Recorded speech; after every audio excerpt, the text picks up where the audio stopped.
India's top AI university లో BTech with education loan, 100% placement only in Presidency University, Bangalore. Welcome to Suman TV. ఇన్నాళ్ళు తెలుగు ఇండస్ట్రీకి పెద్ద ఎవరు అని అనుకున్నారు. మెగాస్టార్ చిరంజీవి గారిని అయితే పర్ఫెక్ట్ అని చెప్పి రాజమౌళి గారు లాంటి వాళ్ళు చాలామంది అన్నారు. కానీ నాకొద్దు ఆ పదవి అని చెప్పి చిరంజీవి గారు అన్నారు. కానీ ఇండస్ట్రీని ఒక్కతాటిపై నడిపే నాయకుడు ఇన్నాళ్ళు లేడు. ఎవరు వస్తారా అనుకున్నారు. చిరంజీవి గారు అంత సౌమ్యుడు అయితే పనికిరాదు. అదే సమయంలో 24 క్రాఫ్ట్స్ని సమర్థవంతంగా నడిపించే వ్యక్తి కావాలి. అది సినిమాలో నటించిన వ్యక్తి కావాలి, అన్ని రకాలుగా పరిపాలన మీద అవగాహన ఉన్న వ్యక్తి కావాలి. ఇన్నాళ్ళకు దొరికాడు ఒకే ఒక్కడు, పవన్ కళ్యాణ్ అని అనుకోవాలా.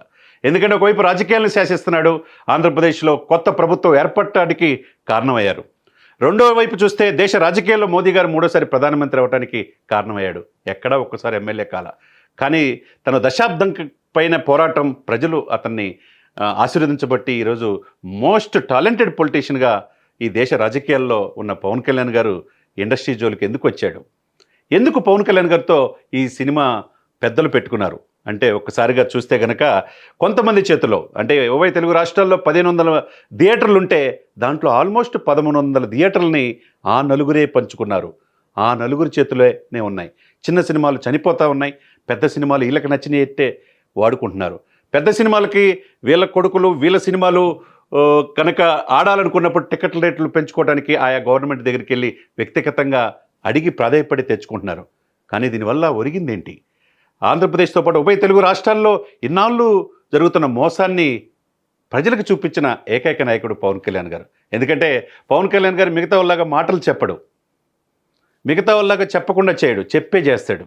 ఎక్కడా ఎమ్మెల్యే కాకపోయినా మనం చూసాం గత ఎలక్షన్స్లో ఆంధ్రప్రదేశ్లో జగన్ని నదపతలం తొక్కపోతే నా పేరు పవన్ కళ్యాణ్ కాదు, నా పార్టీ జనసేన కాదు అని చెప్పి 151 స్థానాల్ని 11 సీట్లకే పరిమితం చేశాడు. అదే సమయంలో టీడీపీ నాయకుడు రాజమండ్రి సెంట్రల్ జైల్లో ఉన్నప్పుడు ఎవరు ఈ ఇండస్ట్రీ కావచ్చు, సినిమా ఇండస్ట్రీ కావచ్చు, ఆ తర్వాత మిగతా రాజకీయ నాయకులు ఎవరు సపోర్ట్ చేయలేని సమయంలో అన్కండిషనల్గా సపోర్ట్ చేసి చంద్రబాబు నాయుడు గారు అవసరం రాష్ట్రానికి కావాలని చెప్పేసి ఆ రోజు కలిసి పోటీ చేయటం కాకుండా దేశంలో ప్రధానమంత్రి మోదీ గారు కావటానికి కీలకమైన వ్యక్తి ఎవరంటే పవన్ కళ్యాణ్ గారు. అందుకనే అనేక దేశాలే ప్రశ్నించే మోదీ గారు కూడా పవన్ కళ్యాణ్ గారిని ఈయన పవన్ గారు తుఫాన్ అన్నాడు. అటువంటి పవన్ కళ్యాణ్తో పెట్టుకున్నారు. ఎవరితో అయితే పెట్టుకోకూడదో ఈ ఇండస్ట్రీ పెద్దలు అనుకునేవాళ్ళు, ఈ నిర్మాతలు అగ్రశ్రేణి నిర్మాతలు అనుకునేవాళ్ళు ఆ నలుగురు పేర్లు చెప్పాల్సిన అవసరంలా నిన్నటి నుంచి అంతా అన్ని మీడియాలో వచ్చినాయి. కాకపోతే ఎప్పుడైతే డిప్యూటీ సీఎం గారు పవన్ కళ్యాణ్ గారి పార్టీ కార్యాలయం నుంచి లెటర్ వచ్చిందో అప్పుడే ఒక్కసారిగా వీళ్ళ గుండెల్లో గుణపొందించినట్టయింది. ఎందుకంటే జూన్ 1 నుంచి సినిమా థియేటర్లన్నీ బంద్ అని చెప్తారు. ఎవరండి వీళ్ళంతా? ఎక్కడి నుంచి వచ్చారు? కాబట్టి వీళ్ళకి సరైన గుణపాఠం, సరైన మొగుడు అంటే పచ్చిగా చెప్పాలంటే పవన్ కళ్యాణ్ గారే. ఇండస్ట్రీని అన్ని లెక్కలు తెచ్చడానికి పవన్ కళ్యాణ్ గారు ఈ రోజున ఎంటర్ అయ్యాడు. ఒక్కసారిగా ఉలిక్కి పడ్డారు. జూన్ 1 నుంచి స్ట్రైక్ లేదు, ఏమి లేదంటున్నారు, భయపడిపోతున్నారు. భయపడితే చూస్తానికి ఊరుకోవడానికి ఇదివరకు లాంటి పవన్ కళ్యాణ్ కాదు.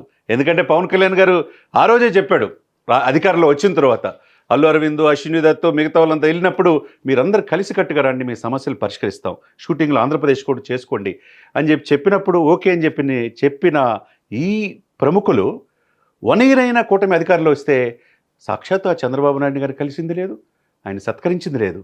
దీన్ని ఏ విధంగా మనం చూడాలి? ఎలా? ఇవన్నీ చేసిన తప్పెవరు? వీళ్ళు ఎక్కడి నుంచి వచ్చారు? వీళ్ళు ఏమన్నా పైనుంచి దిగొచ్చారా? తెలుగు ఇండస్ట్రీ అంటే కళామతల ముద్దుబిడ్డలుగా ఉండాలి. ఆ రోజు ఎస్వి రంగారావు గారు, ఎన్టీ రామారావు గారు, అక్కినేని నాగేశ్వరరావు గారు, ఆ తర్వాత 3వ నేత్రంగా చిరంజీవి గారు ఎమర్జ్ అయ్యాడు. ఆ తర్వాత దాసరి గారు అనేక సమస్యలు పరిష్కరించారు. ఇప్పుడు ఎవరు లేకపోతే వీళ్ళ ఇష్టానుసారంగా ఎవరించి థియేటర్లో వీళ్ళ చేతిలో పెట్టుకొని వీళ్ళే యాడ్స్, వీళ్ళే అక్కడ తినుబండారులో చేసుకోవటం, వీళ్ళకే సైకిల్ స్టాండ్స్, అనేక మందిని మోసం చేసే కుట్రలో భాగంగా వీళ్ళందరినీ లెక్కలు తీర్చడానికి ఒక ప్రత్యేక కమిటీ వేసి ఇక ఎవరిని వ్యక్తిగతం కలవాల్సిన పని లేదు. ఇండస్ట్రీ తరపున ఎవరైతే అసోసియేషన్ ఉన్నారో, మా అసోసియేషన్ కావచ్చు, నిర్మాత మండలి కావచ్చు, దర్శకులు కావచ్చు, ఎగ్జిబిటర్లు కావచ్చు, వాళ్ళు వస్తేనే వాళ్ళతో చర్చిస్తామని చెప్పాడంటే ఒక్కసారిగా చూసుకోవాలి. వీళ్ళ లెక్కలన్నీ తీర్చడానికి నా లెక్క పవన్ కళ్యాణ్ అంటే తిక్కుంది, దానికి ఒక లెక్క ఉందన్నట్టుగా పవన్ కళ్యాణ్ గారు ఎప్పుడు కూడా చెప్పిందే చేస్తాడు, చెప్పి చేస్తాడనే దానికి నిదర్శనంగా ఒక్కసారికి ఈ అగ్రనేతలుగా భావించి అగ్ర నిర్మాతల మండలి అందరూ కూడా ఆ నలుగురు నిన్నటి నుంచి నిద్ర కూడా పోయి ఉన్నట్టు లేనట్టుగా కనపడుతుంది. చూడాలా ఏం జరుగుతుందో.